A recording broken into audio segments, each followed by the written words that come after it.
Alors oui, vous pouvez tout à fait faire du Zentangle sur grand format, dessiner des motifs en très grand format, c'est totalement possible. Et dans cette vidéo, je vais vous donner 3 astuces pour que vous puissiez vous aussi le faire.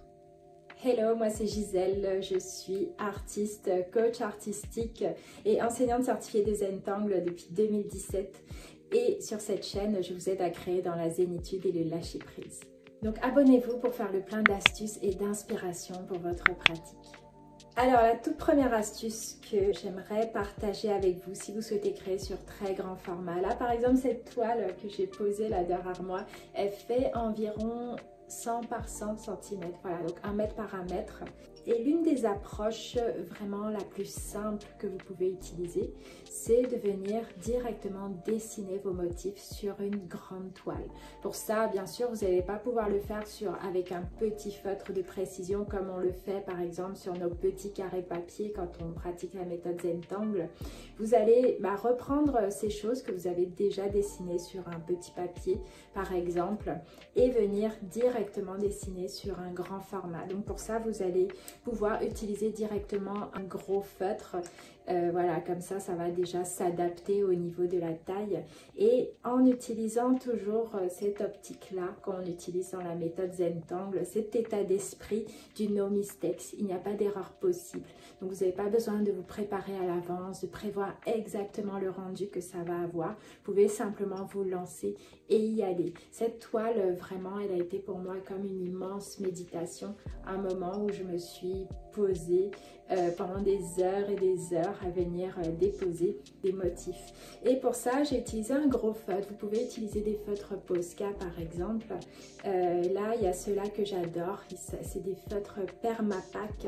J'aime beaucoup parce qu'il n'y a pas besoin de les amorcer. On peut directement venir dessiner. Je les ai utilisés aussi déjà pour dessiner sur des grands murs.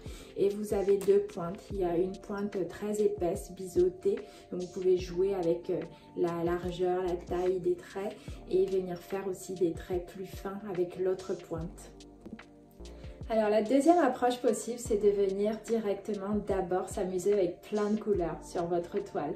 Ce que j'ai utilisé par exemple pour cette toile où je suis venue déjà m'amuser à poser plein d'aplats de couleurs différentes, des couleurs qui me plaisaient, qui me faisaient du bien, que je suis venue poser à l'acrylique sur ma toile et seulement après je suis venue dessiner des motifs.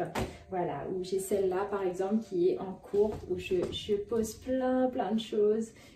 Plein de couleurs, plein de choses différentes et peut-être après je viendrai mettre des motifs ou pas d'ailleurs, mais c'est une autre approche que vous pouvez utiliser en venant simplement poser plein de couleurs et après vous venez redessiner par-dessus. Donc pour dessiner par-dessus, encore une fois, ça peut être des Permapak, c'est ça que j'ai utilisé là pour mes motifs de fond là, ce motif Pangea qui est derrière la fleur. Et sinon, vous pouvez aussi prendre un pinceau, de la peinture acrylique pour venir dessiner vos motifs. C'est ce que j'ai fait aussi là sur cette toile derrière moi. Et vous pouvez aussi mélanger un peu des deux, de ces deux approches-là où on pose la couleur, après on vient dessiner des motifs. On peut alterner ces deux moments et c'est ce que j'ai fait par exemple pour cette grande toile qui fait environ 1,60 m de haut à peu près. Bon, elle est un peu lourde, donc je ne vais pas pouvoir la porter là pour cette vidéo. Mais en gros, c'est une toile où j'ai alterné, où je suis venue poser des couleurs, après je suis venue dessiner des motifs au pinceau avec de la peinture blanche, de la peinture acrylique blanche, de la peinture acrylique noire aussi. Après, je suis revenue par-dessus rajouter des éléments, des petits effets un peu pierres précieuses, tout ça. Et je me suis amusée comme ça longtemps sur ce grand format. C'est aussi ce que j'ai fait pour cette autre grande toile plus allongée où, encore une fois, je me suis amusée avec différents effets, différents éléments, des couleurs, des traits, des motifs Zentangle, des motifs aussi classiques qui ne sont pas forcément Zentangle et je me suis amusée comme ça. Donc vous pouvez totalement allier différentes techniques. Le plus important, c'est de commencer, d'y aller, de démarrer.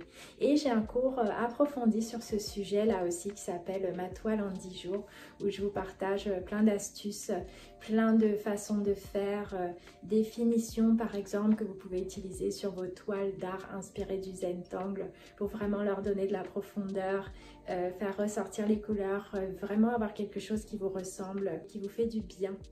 Alors, laquelle de ces approches allez-vous tester là pour votre prochaine toile? Dites-moi tout dans les commentaires. Et bien sûr, si vous avez des questions, vous pouvez aussi les poser là en commentaire. À très bientôt pour de prochaines vidéos.